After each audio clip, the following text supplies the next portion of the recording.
নির্বাচন করলাম, আপনারা শুনলেন এখানে কিছু কিছু বিষয় আমরা আপনাদের জানাতে চেয়েছি।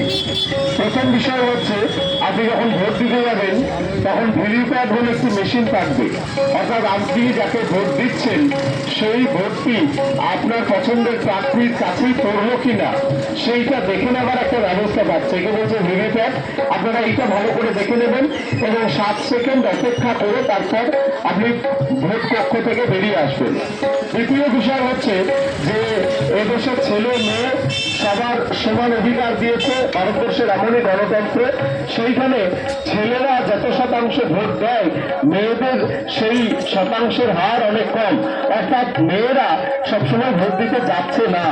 এইটা আমাদের অনুরোধ, ছেলে মেয়ে সবাই সমান, উভয়কেই ভোটদান করতে হবে।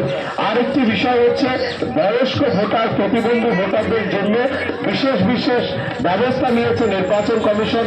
বিশেষ করে 85 বছরের ঊর্ধ্বে যারা বয়স্ক মানুষ বা যারা 40% ঊর্ধ্বে প্রতিবন্ধী, তাদের বাড়িতেই ভোটটা হয়ে যাবে।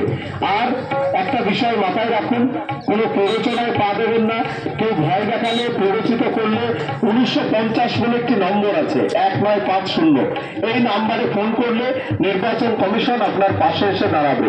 আমরা চাই নির্ভয়ে নিশ্চিন্তে আগামী যে 13 মে লোকসভা নির্বাচন, এই নির্বাচনে আপনি আপনার পছন্দের প্রার্থীকে ভোট দিন।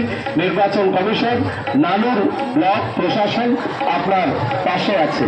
আসুন আমরা ভারতবর্ষের গণতন্ত্রের জয় ঘোষণা করি। নমস্কার।